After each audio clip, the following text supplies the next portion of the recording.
one thing I can thank the Democrats for is making me come inside the house and read my Bible. But this is what I'm about. I'm about solutions. In the Bible, what we need to do is cast these demons up out of people. Now, let me tell you what chapter to go to cast demons up out of people, or for you to get some kind of clue or help you to. Go to Luke, the 8th chapter, and the 26th verse to the 38th verse. Go to that chapter, study it, read it. We're going to cast these demons up out of America, period. But let me try to read it to you. I'm not the best reader in the world, but come on, get into it. They sailed to the region of the great, I think, Galilee. Let's just say Galilee, which is across the lake from Galilee. When Jesus stepped ashore, he was met by a demon-possessed man from the town. For a long time, this man had not wore clothes or lived in a house, but he lived in a tomb. In the Bible days, a tomb was just like living in the graveyard. That's where dead people was at. When he saw Jesus, he cried out and fell to his feet, shouting at the top of his voice, "What do you want with me, Jesus, Son of the Most High God? I beg you, don't torture me." For Jesus had commanded the impure spirit to come out of this man. Many times it had seized him. And though he was chained hand and foot and kept under guard, he had broke his chain and had been driven by the demons into a solitude place. Jesus asked him, "What is your name?" "Legion," he replied, because many demons has gone into him. And they begged Jesus repeatedly not to order them to go into the abyss. A large herd of pigs was feeding there on the hillside. The demon begged Jesus, "Let them go into the pigs." And he gave them permission. When the demon came out of the man, they went into the pigs, and the herd rushed down the sheep bank into the lake, was drowned. When those tending the pigs saw what happened, they ran off and reported this in the town and countryside. And the people went out to see what had happened. When they came to Jesus, they found the man from whom the demon had gone out, sitting at Jesus' feet, dressed in his right mind, and they were afraid. Those who seen it told the people how the demon-possessed man has been cured. Then all the people of the region of I can't pronounce that, asked Jesus to leave them because they was overcome with fear.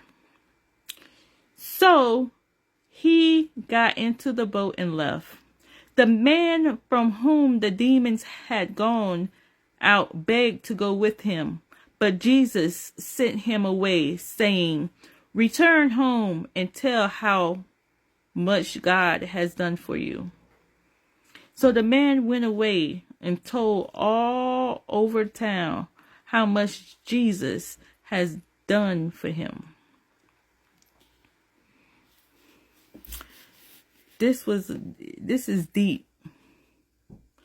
But these demons are in America.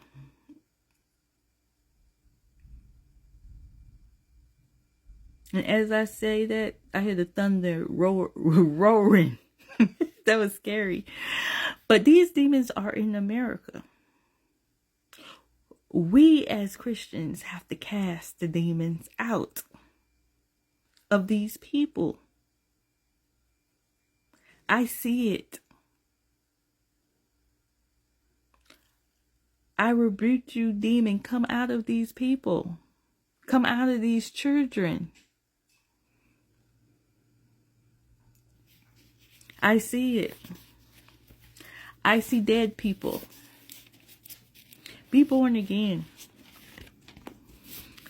The devil is not going to win. He never do. I'm just saying. But yeah, go to Matthew, the 8th chapter, the 26th verse through the 38th verse. Not Matthew, Luke. I'm sorry. Luke, the 26th verse to the 38th verse. Luke chapter 8. And that's...